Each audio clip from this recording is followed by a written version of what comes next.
Hey guys, welcome back. My name is Jazz. I'm a beauty enthusiast and a makeup lover, and today we are getting into Terra Moon's Ophiuchus I try so hard to say it. Ophichucs Palette, the 13th zodiac, and based off of a constellation in our very own universe. Beautiful color story and beautiful shades in here. A lot of multi-chromes and one duochrome and a shimmer. And if you're interested in seeing how I got this look that is currently on my eye, I'm watching and we're gonna get straight into the video. Starting off with the P. Louise base, this is in Rumor 4. Going to put this on the back of my hand, about maybe, I'm gonna prime that into a brush, just working it. And I'm just going to apply this. I already did my brows off camera, and I also set my eyes a little bit with some translucent powder just because they were a little oily. I didn't want too much oil to come through.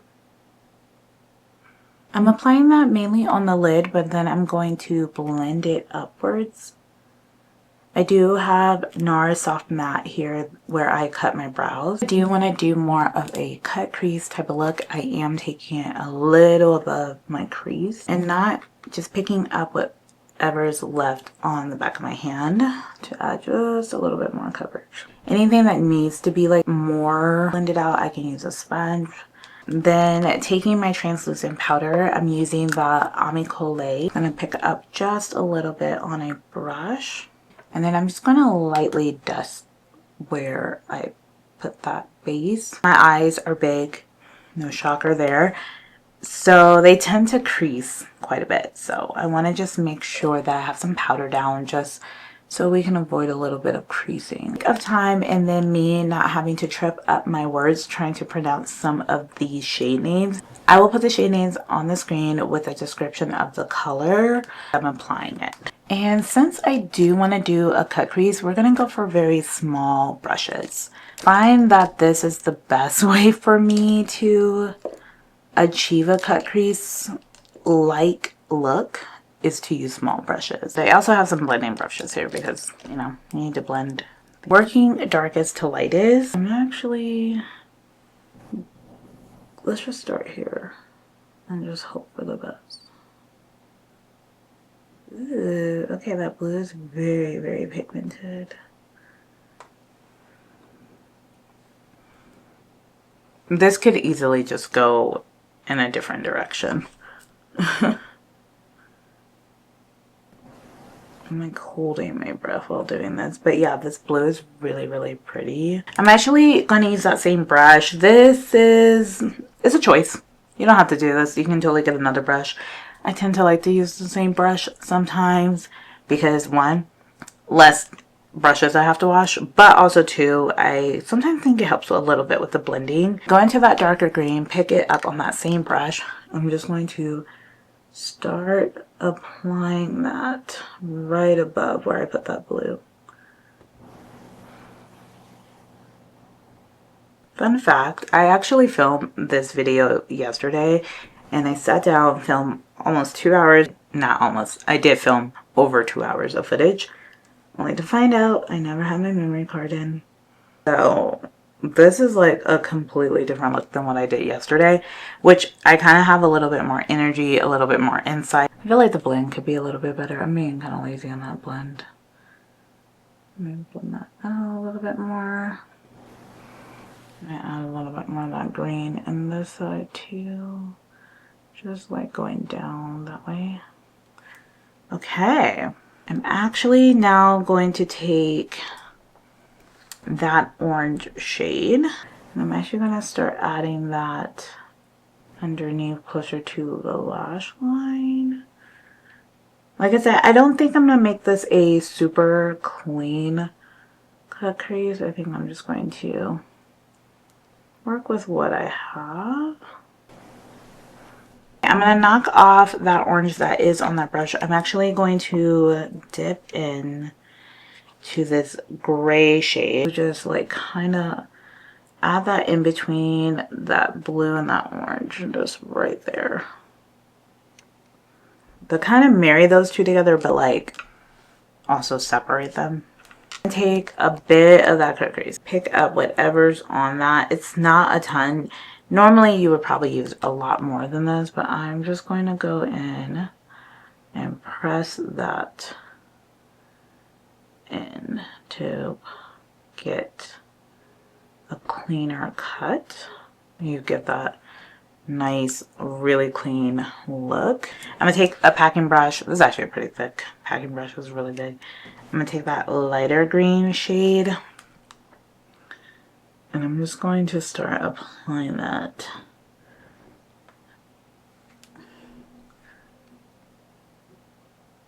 just on the outer part, like that. Like, it's not, I'm not trying to like take it all the way in. I'm trying to blend, like almost creating like a little bit of a half crease situation, but like a soft blend. Then I'm just going to make sure everything's all blended. I'm just going to take a fluffy brush and just kind of blend that out. Not working it too much. I don't want everything to be one color, but I do want softness. Glitter primer. I'm going to just put that in the cut crease area. I'm going to actually mix that a little bit in with that P. Louise as well. Just going to apply that right where I want to place that shimmer. So taking a packing brush, going into this shade, I'm going to start off applying it.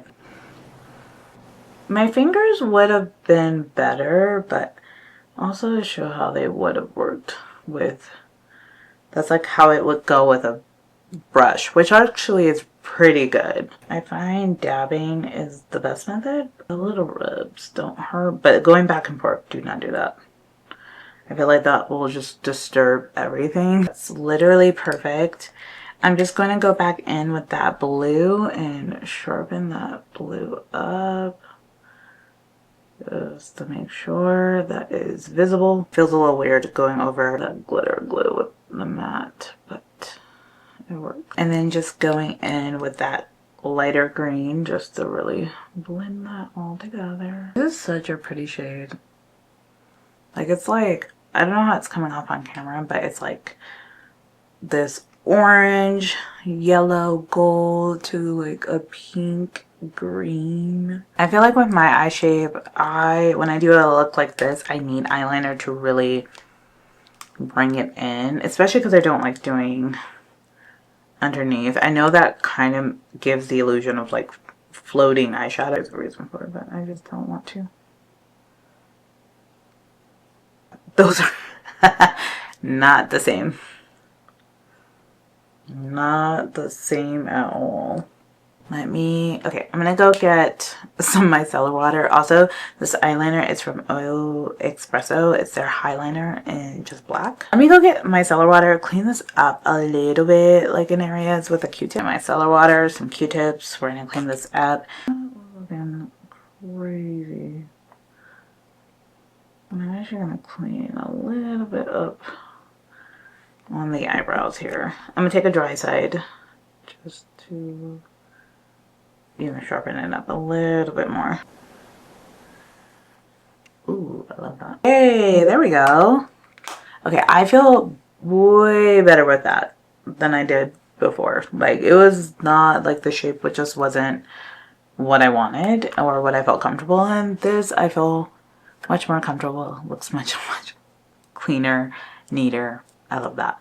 So this is the eye look. Normally I would do mascara, but I slept in my mascara last night, so my eyes are very, very sensitive, and I'm gonna listen to my body and not put on mascara, which is actually insane to not put mascara on, but I'm listening to my body first, so I'm not gonna do that. And yeah, because they're like really raw. Don't sleep in your mascara. Bad, bad, bad. Literally can get an eye infection. Not good. I'll go off camera and finish the rest of my base, and then I'll come back and talk to you a little bit more about the palette. Alright, let's read a little bit about this palette, Ophiuchus 13th Zodiac. Okay, I'm just going to read the description from Terra Moon's website. It is born between the stars and created to shift, often left out of the zodiac, Ophiuchus is the celestial rebel, the healer, the snake bearer, symbolizing wisdom, transformation, and breaking tradition. It's for those who never quite fit the mold and never needed to. I love that. 12 pan eyeshadow palette. So you get 12 shadows, 6 mattes, 4 multi-chromes, 1 shimmer, and then 1 duochrome, which is right here. It retails for $57, which is so affordable for a palette like this. I think with all these shifty shades and shimmers and everything, like these are stunning. And yeah, $57 for this. Excellent. The quality is that Terra Moon quality. It is just top freaking tier. There are some that are a little bit more squishier than others, some that are a little bit more drier. This one especially has like no real, this is the 13th Zodiac, it's that shade, has like no real like base. It just is like a shimmer that like you'll need something underneath it. I think like if you wet it, it could probably have a little bit more of that champagne color. When I put it on and then I disperse it, I find it to be like more of that like beautiful topper type of shimmer. It's very, very pretty. I pretty much have worn 4 of the non-matte shades. There's 2 that I haven't really worn, which are the 2 at the end here. Yeah, but this one I think is like the squishiest, which is that Kepler's Supernova. That's what I have on my eyes right now. That was probably the squishiest, but today I applied it with a brush and it did really, really well. So I really like that. So yeah, I don't know. It's like a 10 out of 10 for me. I love the color story. I think the color story is like that perfect mixture of like a murky but like bright earthy tones. Like this is really very snake like. I see what we did here. We did very much like the scales of a snake, but just some right amount of pops that were kind of happening in there. So I really enjoyed using this palette and doing this look with it. So I think you should pick this up. Terra Moon, thank you so much for sending this to me. I really enjoyed this. This has been such a fun palette to kind of get into this week and play around with. So let me know in the comments what you think, if you tried this out and if you're thinking about picking this up. All right, I'll catch you in the next one. Bye.